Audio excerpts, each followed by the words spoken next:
LCI-vous santé, on fait bien une émission sur les rhumatismes et pas sur le rhume, me dit-on dans l'oreillette. C'est un petit peu ça, je suis désolée par avance de la voix un peu caverneuse que je vais avoir aujourd'hui. Brigitte Millot, bonjour. Comment ça va ? Moi, bien. Mieux que vous. C'est la journée mondiale de l'ostéoporose aujourd'hui. On appelle ça la maladie silencieuse. On l'appelle le voleur d'os. Je ne savais pas qu'on l'appelait comme ça. Elle touche une femme sur 3 après 50 ans, un homme sur 5 après 50 ans. À vos côtés, le docteur Laurent Grange. Vous êtes rhumatologue. Bonjour. Bonjour. Merci d'être venu nous voir. On va essayer de se parler de tout ça ensemble et voir comment on peut éviter surtout d'avoir des problèmes. Nos os sont fragiles, je disais tout à l'heure. Et c'est vrai qu'on ne le sait pas toujours. L'ostéoporose, ça n'a rien à voir avec l'arthrose, Brigitte, non, rien à voir. L'ostéoporose, ça concerne l'os. Comme son nom l'indique, c'est l'os qui devient poreux. Ouais. C'est une maladie qui peut avoir des conséquences redoutables. Il y a à peu près 150 000 fractures par an liées à l'ostéoporose, mais surtout 43 000 décès liés à l'ostéoporose. Ah oui. Eh oui, donc c'est vraiment une vraie maladie. Alors que se passe-t-il ? C'est l'os qui devient poreux. Pourquoi ? Parce qu'en fait, notre os, on ne le sait peut-être pas, mais c'est un tissu vivant. Oui. Vous changez en fait de squelette à peu près 7 à 8 fois dans une vie. Il se renouvelle en permanence, et tant mieux, parce que sinon il serait fragile. Oui. Donc, en fait, il y a des cellules que l'on appelle des ostéoblastes, qui construisent de l'os, avec un B comme Bénédicte. Il y a des cellules que l'on appelle des ostéoclastes, avec un C comme Charlotte, qui, elles, détruisent l'os. Donc, en permanence, ça construit, ça détruit, construit, ça détruit, ça construit, ça détruit. Donc, tant que c'est à l'équilibre, c'est parfait. Sauf que dès l'âge de 25 ans, on commence à perdre à peu près 1% par an, c'est-à-dire qu'il y a un déséquilibre entre la construction et la destruction. Et après 50 ans, c'est 3% par an. Donc l'os devient fragile, devient poreux. Et quand je disais le risque de fracture, ce ne sont pas des fractures lors d'un gros choc. C'est simplement, on peut avoir par exemple des fractures du poignet juste en mettant les draps sous le matelas. Ah oui, donc c'est vraiment l'os qui devient très fragile. Des fractures de tassement des vertèbres. Et puis la fameuse fracture du col du fémur que l'on connaît tous. Alors, il y a des facteurs de risque contre lesquels on peut lutter et puis des facteurs de risque contre lesquels on ne peut pas lutter. Alors, ceux contre lesquels on ne peut pas lutter, on en parle. C'est l'âge, voilà. Le sexe, on n'y peut rien pour l'instant. Enfin, plus les femmes que les hommes. Le sexe, évidemment, ça touche plus les femmes, notamment à l'âge de la ménopause, lorsque les hormones disparaissent, puisque l'os est aussi sous la dépendance d'estrogènes et d'androgènes. Il y a ensuite des prédispositions génétiques. Il y a des familles où on développe plus d'ostéoporose que d'autres. Il faut faire attention au traitement à long terme de cortisone. On parle de long terme, de plus de 3 mois. Parce que donc là, ça peut rendre les os ostéoporotiques. Et puis, quelques maladies de la thyroïde et de la parathyroïde. Ce sont des petites glandes qui sont au-dessus. Donc, ces maladies-là peuvent aussi provoquer, mais là, on n'y peut rien. Enfin, à part soigner, évidemment. Oui, si, la cortisone, on y peut. Quand on prend un traitement long cours de cortisone, c'est qu'on a une maladie qui nécessite aussi. Il y a des facteurs de risque contre lesquels on peut lutter, en revanche. Oui. Et alors, cela, il faut vraiment y faire attention. En premier lieu, on sait que l'exercice physique est très important, parce qu'en fait, l'os, contrairement à beaucoup de choses, plus on le sollicite, plus il est solide. Ah bon ? Oui. À chaque fois que vous faites des micro-traumatismes, par exemple, eh bien, l'os se reconstruit. Ça fait comme des micro-fractures, mais très petites. Et donc, hop, il se reconstruit. Alors, on dit souvent le jogging, c'est pas bon pour les articulations, mais c'est bon pour les os. C'est très bon pour les os. Et tout ça, en fait, on a amélioré nos connaissances sur l'ostéoporose grâce aux spationautes, qu'ils soient astronautes ou cosmonautes. Les spationautes, en fait, eux, comme il n'y a pas de pesanteur, ils sont là comme ça. Donc, en fait, il fait un vieillissement osseux terrible, une ostéoporose. Mais c'est drôle parce que hier, alors je vous coupe, mais hier, on a fait toute une émission sur la conquête de Mars, puisqu'on était censé poser un robot sur Mars. Bon, ça s'est moyennement bien passé, manifestement. Mais il nous disait justement, les spationautes nous disaient, le problème premier d'un voyage sur Mars, c'est que ça dure 3 ans et qu'on n'est pas sûr que le squelette tienne. Voilà. Et donc, vous savez ce qu'on leur a donné à un moment on appelait ça les combinaisons pingouins. Ce sont des combinaisons plus petites, de manière à ce qu'ils s'étirent pour arriver à créer une tension. Et donc, on leur donnait ces trucs et il fallait absolument qu'ils bougent. C'était le seul moyen d'arriver à mettre l'os sous tension. Et donc, il faut absolument faire de l'exercice physique pour prévenir l'ostéoporose. Donc, comme vous le disiez, de la course, etc. C'est très bon. tous les exercices physiques sont bons. Non, mais de toute façon, on le sait, mais c'est vrai que ça, si on ne savait pas que pour le coup, l'os se reconstruit. Voilà. La carence en vitamine D, il faut faire attention aussi. Alors ça aussi, parce qu'en fait, l'os, il y a plein de choses dedans. On n'est pas revenu sur la constitution, mais la vitamine D, c'est la vitamine vraiment de l'os. Il ne faut pas oublier que la vitamine D, on la trouve dans la fameuse huile de foie de morue.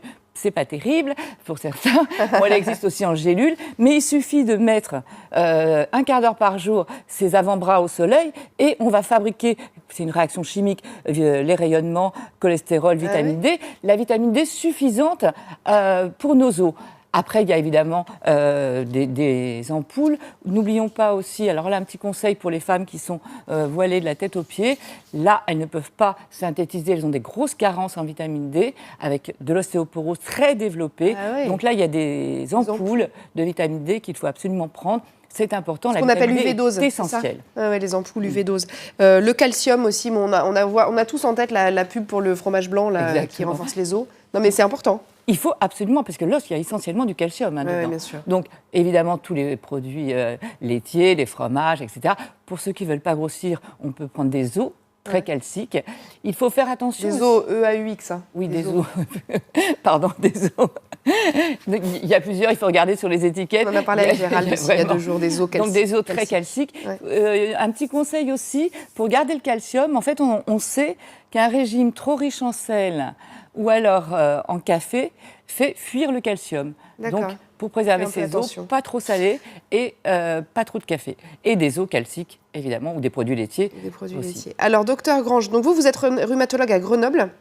Et vous êtes président de l'AFLAR. Je reviens juste, pardonnez-moi, dans les facteurs de risque, il y a un facteur de risque qui est très important, c'est la minceur à double titre. D'abord parce que si on est trop mince, c'est qu'on n'a pas la nourriture suffisante et les os ils sont vascularisés, il faut les nourrir, il faut des nutriments, etc.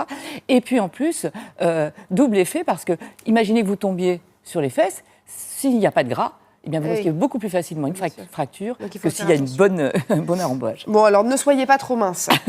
Donc l'AFLAR, je disais, c'est l'Association française de lutte anti-rhumatismale. Tout à l'heure, on a commencé en disant que c'était une maladie silencieuse. Comment est-ce qu'on la dépiste, cette maladie ?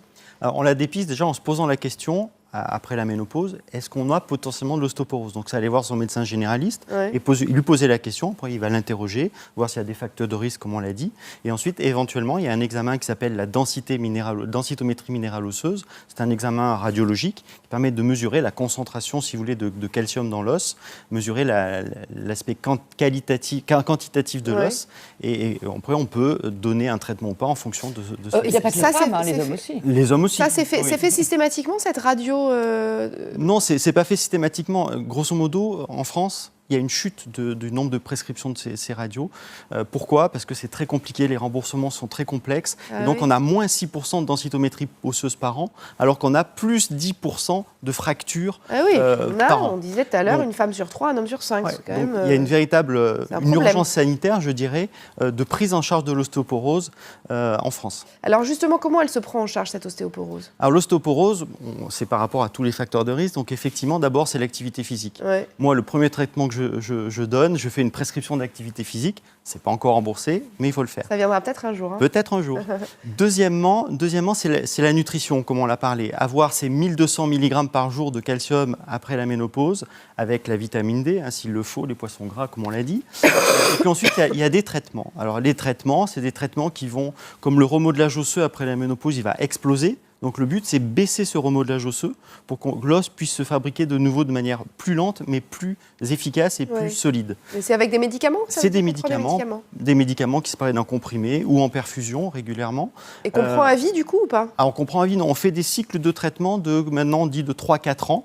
Et tous les 3-4 ans, on réévalue pour savoir s'il faut continuer ou si le risque fracturaire n'est plus suffisant pour pouvoir continuer le médicament. Mais ces traitements-là, ça veut dire qu'ils reconstituent les os ou simplement ils arrêtent la progression de la porosité ? Alors, il y a un gain de densité minérale osseuse, donc à la fois sur le plan qualitatif et aussi sur le plan quantitatif, parce que la qualité de l'os est beaucoup plus importante pour la résistance osseuse que même l'aspect quantitatif, la quantité d'os. Est-ce que vous dites aussi à vos patients, par exemple, quelqu'un qui développe une ostéoporose, je ne sais pas, on arrive à voir je vais dire la gravité, mais je ne sais pas le niveau d'atteinte, la densité. Il y a des patients chez qui, pour le coup, non, il ne faut plus faire d'activité physique, par exemple, parce que là, pour le coup, on risque vraiment de se casser. Eh bien non, même si on a une ostéoporose très importante, il faut continuer à mobiliser, comme on l'a dit tout à l'heure, et ça fait partie du traitement. Donc c'est une séance de kiné, à la limite, des choses encadrées? Ça peut être de la mobilisation douce au début, puis D'accord. de plus en plus active, en sachant que les fractures, les tassements de vertèbres, ça fait mal. Donc c'est sûr que lorsqu'on est hyperalgique, il y a une période de repos et ensuite il faut vite reprendre une activité. Dans la D'accord. Même quand vous êtes alité pour n'importe quelle raison, une maladie, une opération, etc., bouger. il faut absolument bouger, sinon l'ostéoporose s'accélère. D'accord. Donc dès qu'on n'est plus en mouvement, là, il y a plus de destruction que de construction. Donc même alité, il faut absolument penser à mobiliser, à bouger vos os. C'est fondamental. Écoutez, on aura appris quelque chose. Alors, il y a un site qui s'appelle toutsurostéoporose.fr avec un tiret entre chaque mot, on va vous l'afficher. Le site de l'AFLAR, donc aflar.org, c'est votre association docteur. Il y a aussi Allo Ostéoporose. Il y a aussi une application qui s'appelle Voleur d'os. Donc franchement, si vous pensez être concerné, déjà parlez-en à votre généraliste. C'est un premier pas. Et puis allez faire un tour sur Internet. Ça vaut toujours le coup. Ouais. Peut-être, justement, comme c'est une maladie silencieuse, on lance une grande enquête nationale pour essayer de comprendre mieux les patientes qui souffrent d'ostéoporose. Donc on a mis en ligne sur le site une grande enquête. Donc je demande à toutes vos téléspectatrices de remplir cette enquête. Bah oui, allez voir. Pour qu'on puisse ensuite mieux les prendre en charge par la suite. Alors, c'est sur le site de l'AFLAR, aflar.org. Aflar.org. Eh bien, on a tout compris. Merci beaucoup. Merci à tous les deux d'être venus nous voir sur le plateau de LCI et vous. Dans une seconde, on va parler de quoi? Des enfants, tiens, leur façon de se nourrir. Pardonnez-moi. Il y a un salon de la gastronomie pour enfants qui ouvre, là, c'est la première édition. Leur apprendre le goût, leur apprendre les nouvelles saveurs. On va parler de tout ça. Et puis, comme on a Laurent Mariotte sur le plateau, on va en profiter avec lui aussi. Et il va nous ramener les Saint-Jacques, figurez-vous. Il va nous expliquer comment. Je peux rester une dame? Ah non, vous n'êtes pas invité. Si, bien sûr, vous restez avec nous. Vous allez manger des Saint-Jacques avec nous. Allez, à tout de suite.